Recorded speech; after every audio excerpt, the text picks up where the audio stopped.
विष्णु आपकी सभी मनोकामनाएं पूर्ण करे, इसी कामना के साथ वीडियो को स्टार्ट करते हैं।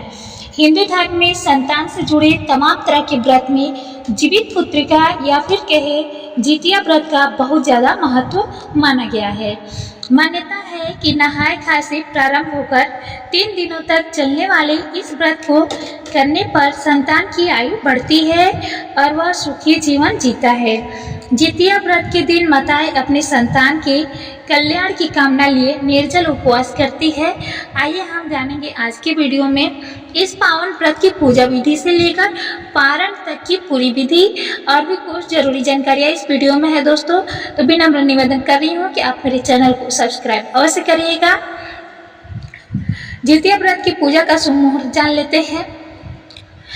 प्यारी बहनों, संतान के सुख सौभाग्य से जुड़े जिस व्रत को बिहार, झारखंड, उत्तर प्रदेश के पूर्वी राज्यों में मुख्य रूप से रखा जाता है, उसकी शुरुआत इस साल 13 सितंबर 2025 को नहाय खाए से होगी।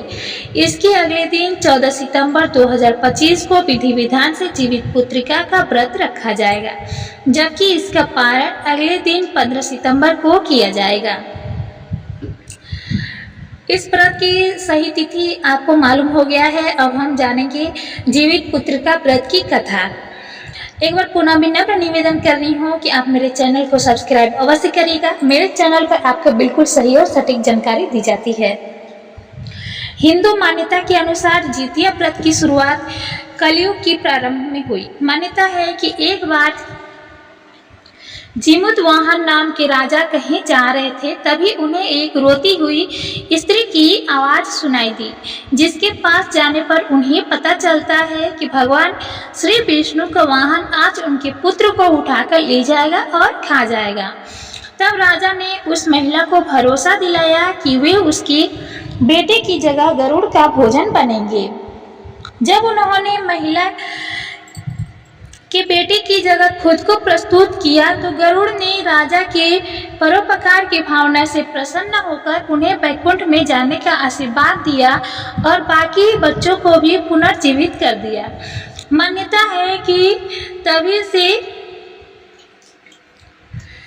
पहले बाकी बच्चों को भी जीवित कर दी। मान्यता है कि तभी से महिलाएं अपने संतान की सुरक्षा और सौभाग्य के लिए जिमुतवाहन देवता के लिए व्रत और पूजा इस दिन करने लगी।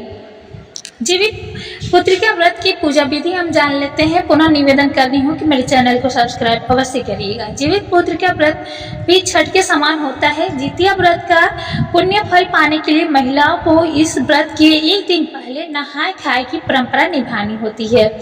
इस दिन महिलाएं सात्विक भोजन बनाकर पहले अपने पितरों को अर्पित कौवे आदि को अर्पित करना होता है। जितिया व्रत वाले दिन महिलाओं को सूर्योदय से पहले उठकर स्नान ध्यान करना चाहिए और पूरे दिन निर्जल व्रत रखना चाहिए।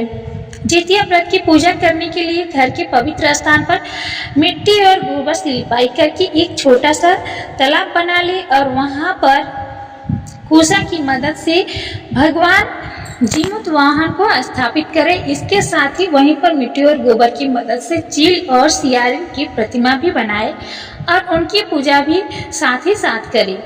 भगवान जिमुतवाहन की धूप, दीप, माला, फूल, रोली, सिंदूर, मिठाई, फल आदि को अर्पित करके जितिया व्रत की कथा पढ़े या फिर सुने। व्रत के अगले दिन शुभ मुहूर्त में पारण करके भगवान जिमुतवाहन की संतान की लंबी आयु का आशीर्वाद मांगे। इसके साथ ही मैं अगला एक और वीडियो बनाकर लाऊंगी बहनों, जिसमें आपके लिए जीवित पुत्रिका व्रत का पारण का बिल्कुल सही और शुभ मुहूर्त दिया जाएगा। इस वीडियो में इतना ही। पुनः निवेदन है कि चैनल को आप सब्सक्राइब कर लीजिएगा। हम फिर मिलेंगे आपसे नेक्स्ट वीडियो में। बहुत बहुत धन्यवाद।